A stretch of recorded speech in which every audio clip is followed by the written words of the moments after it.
Meus queridos, vamos para a aula de hoje, parte 1, que serão as correções das situações problemas lá das páginas 110, 111 e 112.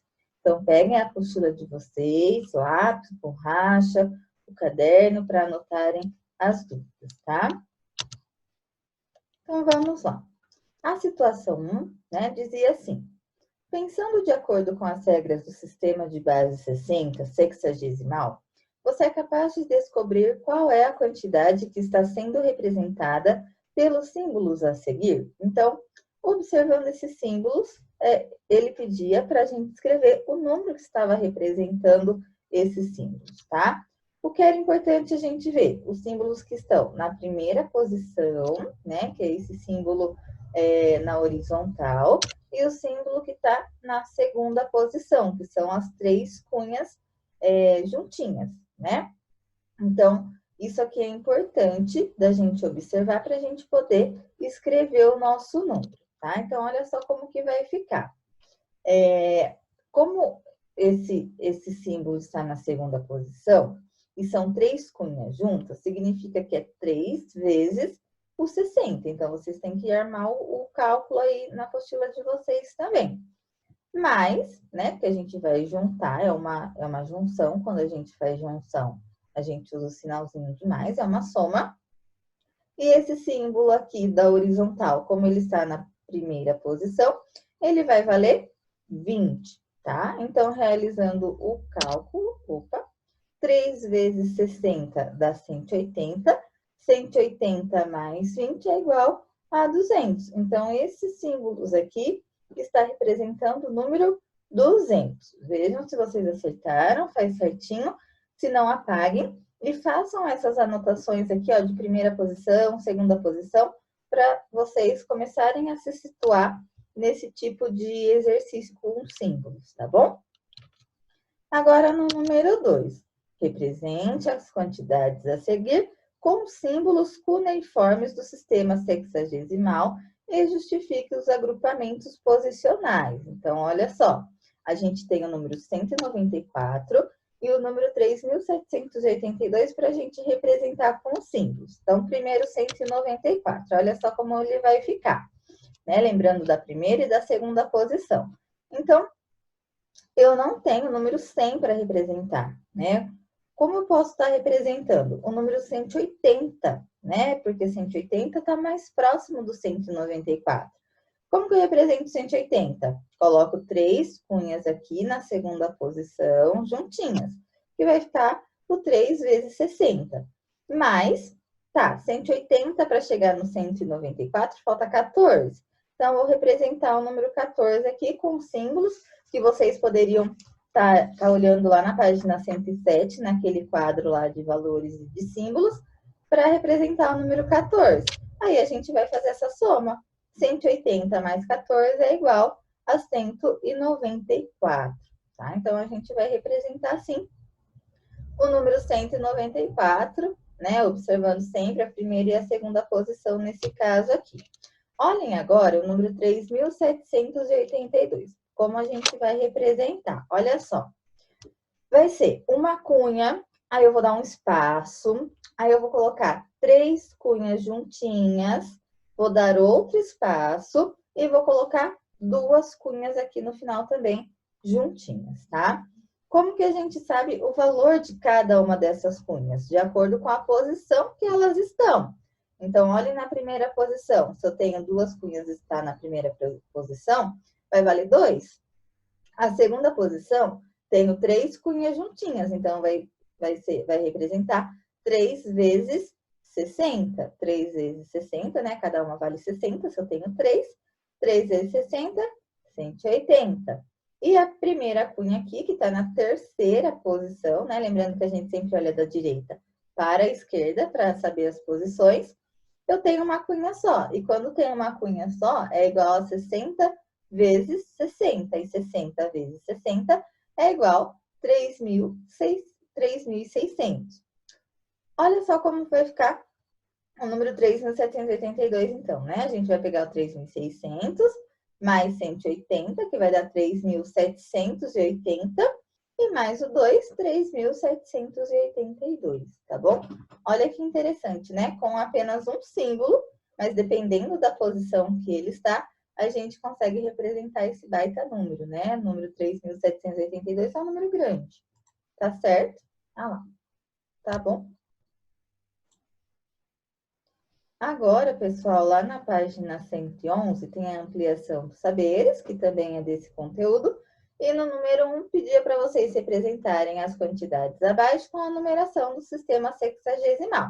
Então, vocês também tinham que desenhar aí os símbolos que representavam cada número, tá? Bom, a primeira fileira aqui, né, do número 1, 2, 3, 4, 5, 7, 10, também estava super fácil, era só vocês olharem lá na página 107, naquele quadro. O 26 também tinha lá, o 36, o 58, só não tinha o 60, né? E o 60 explicava lá na página 109 como que a gente representa ele. É uma cunha também. Aí pode ser que alguém fique em dúvida, mas, Pro, como que o número 1 eu represento com uma cunha? E o número 60 eu represento com uma cunha só também, né? Aí, pessoal, depende do contexto do problema, como eu expliquei na aula passada, né? A gente só tem que saber que uma cunha, ela representa 60. Mas como, por exemplo, no texto, eu estou falando de 1 ou estou falando de 60? Depende do que está falando, tá? Olha o número 61 também, que interessante. A apostila colocou até pra gente aqui, ó, esse pontilhado. Esse pontilhado, ele está representando um espaço. Se vocês colocaram as duas juntinhas, fica errado. Tem que dar um espacinho aí, de mais ou menos um dedinho, tá? Para ficar bem distanciada uma da outra, para a gente saber a posição de cada uma. Então, se a cunha está na primeira posição aqui, ó, ela vale 1. Se ela está na segunda posição, ela vale 60. E na hora que eu junto as duas, né, formou o número 61, tá? É o que vai acontecer aqui no número 73 também. Uma cunha na segunda posição, ela vale 60. Que número que falta para chegar no 73? Falta o 13, né? Então, eu representei o 13 aqui, ó, com uma cunha na horizontal, 3 cunhazinhas juntinho. Representei o número 13. 60 mais 13 deu o 73, tá? Pessoal, agora o número 367, ele colocou aqui pra gente, ó, 6 cunhas na segunda posição. Então, é como se a gente fizesse 6 vezes o 60, tá? 6 vezes 60 dá 360. Quanto que falta para o 360 chegar no 367? Falta 7. Então, eu dei um espaço, né? Esse aqui ele não pontilhou, mas a gente percebe aqui que tem um espaço também, para a gente saber qual a primeira, qual a segunda posição. E aqui na primeira posição, ele representou o número 7 com as cunhas. Então, juntando 360 mais 7, dá o 367, tá bom? E o último número, 3.782, é aquele que eu já expliquei para vocês lá na atividade anterior, tá? Então, ficou uma cunha na terceira posição, 3 cunhas na segunda posição e 2 cunhas na primeira posição. Lembrando que, né, o símbolo é o mesmo, mas dependendo da posição que ela está, ela representa um valor, tá bom? Lembrando que na primeira posição ela representa 60 cada uma. Na segunda, não, desculpa. Na primeira posição ela representa 1, né? Ela representa a quantidade de número 1. Na segunda posição, ela representa 60. E na terceira posição, ela representa 60 vezes 60, tá certo? Agora, lá na página 112, é continuação. Ah, não. Desculpa, página ainda 111, tá? Agora, o exercício número 2, super parecido também com o número 1, que pedia para fazer a decomposição dos números abaixo, registrando-as na base 60, tá?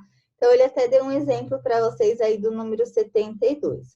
Pessoal, decomposição é escrever ele em pedacinhos, mas a gente já estava fazendo dessa maneira lá na página 110, tá? Que a maneira que eu expliquei para vocês, é o que tem que fazer aqui nesse número 2. Então, olha como representou o 72.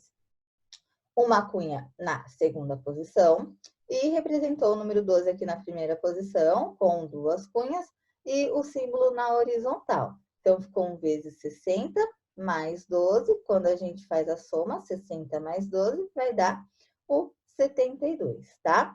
Olha o número 135 como era para vocês terem registrado aí. Então, na segunda posição, a gente vai pôr 2 cunhas, que vai ser 2 vezes 60, 120, mais o número 15 representado aqui na primeira posição, ó, 1 na horizontal, mais 5 cunhas juntinhas, formou o 15. 120 mais 15, 135. O número 62, super fácil. Na primeira posição, 2 cunhas, representando o número 2. E na segunda posição, uma cunha só. Olhem bem a distância, tá? Isso é muito importante, gente. Por isso que eu tô falando assim bastante, porque é importante essa distância entre as cunhas para vocês poderem identificar qual posição ela está. Se vocês colocam muito pertinho, não dá para saber que posição que é, tá certo? Então, aqui, ó, na segunda posição tem uma cunha só que representa o número 60. Então, vai ficar 60 mais 2 é igual a 62. Mesma coisa no 186. 3 cunhas na segunda posição, 6 cunhas na primeira posição. Ficou, então, aqui na segunda posição, 3 vezes 60, aqui dá 180. 180 mais 6, 186. No 258, olha lá, não tem o número 258, né? O que ele fez? Ele colocou 4 cunhas aqui na segunda posição, que vai representar 4 vezes 60, mais 18 na primeira posição. Então, vai ficar 240, né? 4 vezes 60, 240. 240 mais 18, que deu o total de 258. Então, vocês percebem, não é difícil, né? É importante só saber a posição que você vai colocar a cunha e saber representar os números, que é só olhar lá na tabelinha da página 107, que facilita muito. Pessoal, agora aí na página 112, tá? Tem a continuação do exercício 2. Então, olha só. O número 393, ele representou com 6 cunhas na segunda posição. Então, ficou 6 vezes 60. Mas, na primeira posição, ele representou o número 33, tá? Então, 6 vezes 60, 360. 360 mais 33, 393. O número 91. Então, na segunda posição, ele representou com uma cunha, que é o número 60. E na primeira posição, o número 31. Então, ficou 60 mais 31, igual 91, tá? Pessoal, agora o número 420, ele é bem interessante, tá? A gente ainda não tinha feito nenhum dessa maneira. Para representar o número 420, olha como foi que ele representou. Ele colocou 7 cunhas na segunda posição, que vai ser representado por 7 vezes 60, e depois ele colocou um símbolo aqui na horizontal, tá? Se a gente for fazer a soma, vai dar 420 mais 10, que vai dar 430. Só que não é esse número que a gente está querendo representar, a gente está querendo representar o número 420. Só que, se eu coloco só dessa maneira aqui, ó, as 7 cunhas como está na segunda posição, vai ser como se a gente estivesse representando o número 7 e não o número 420. Então, para essas cunhas ficarem na segunda posição, ele colocou esse símbolo na primeira aqui. Mas, no caso, a gente vai ter que desconsiderar esse símbolo aqui para representar o 420, tá? A apostila até colocou uma observação para a gente aí, ó. Essa combinação de sinais representa um agrupamento de segunda ordem. Para fazer a distinção de outras ordens, apenas o contexto poderia auxiliar na averiguação. Então, assim, como que eu vou saber, né? Por exemplo, só dá o símbolo. Como que eu vou saber que número que é? Depende do que esse número está representando, tá? Da apresentação do problema. O problema está falando sobre o que? Faz mais sentido ser o número 7 ou faz mais sentido ser o número 420, tá? Continuando, ó. Ainda aí na página 112, a professora fala assim: agora pense em tudo que você aprendeu sobre o sistema sexagesimal. Será que ainda hoje utilizamos essa base de contagem? Contamos de 60 em 60? Então pode ser que alguém fique curioso, né? Poxa vida, por que a gente está aprendendo esse monte de símbolo para representar esses números? O que eu vou ganhar com isso? Né? Do tempo lá dos babilônios, há muito tempo atrás, que representava, a gente já sabe que a gente não representa mais o nosso sistema de numeração, não é base 60, é base 10. Por que a professora está falando disso? Por que a gente tem que aprender, tá? Primeira coisa, por curiosidade, né? Isso aqui estimula muito o raciocínio lógico de vocês também, que isso é muito importante. E a segunda coisa é, hoje em dia, será que nós utilizamos essa base de contagem ainda? Pode ser que vocês tenham respondido aí que não, tá? Para você que respondeu não, você só vai agora na linha de baixo aí complementar o que eu vou falar. Pensa comigo, ó. Que horas são? 1 hora tem quantos minutos? E 1 minuto tem quantos segundos? Então, será que agrupamos de 60 e 60? Então, se a gente for responder essas perguntinhas aí que eu fiz, ó, que horas são? 1 hora tem quantos minutos? Né? 1 hora ela tem 60 minutos. E 1 minuto tem quantos segundos? 1 minuto tem 60 segundos. Opa, parece que eu estou contando de 60 em 60, não é?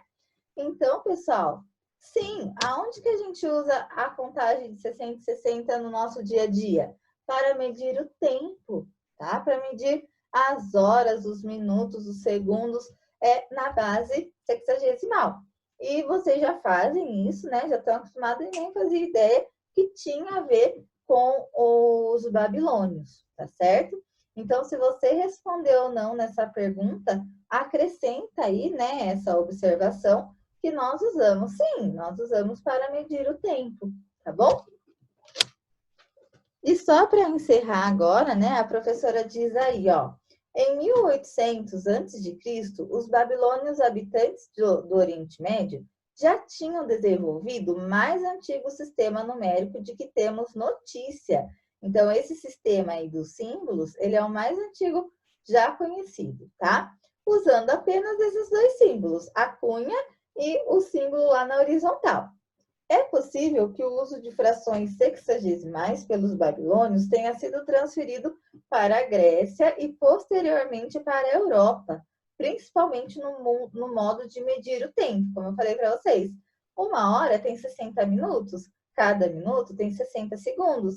Outra coisa também, ó, os ângulos, né? Como a gente já vimos nas nossas aulas, quando a gente está falando de geometria, o círculo ele tem 360 graus, que é 6 vezes o 60, tá bom? Então, aí tem algumas relações com o sistema de numeração dos babilônios, tá? Por isso que a gente está estudando toda essa parte aí, e como vocês já sabem, né, já realizaram até atividades sobre o relógio, tá bom?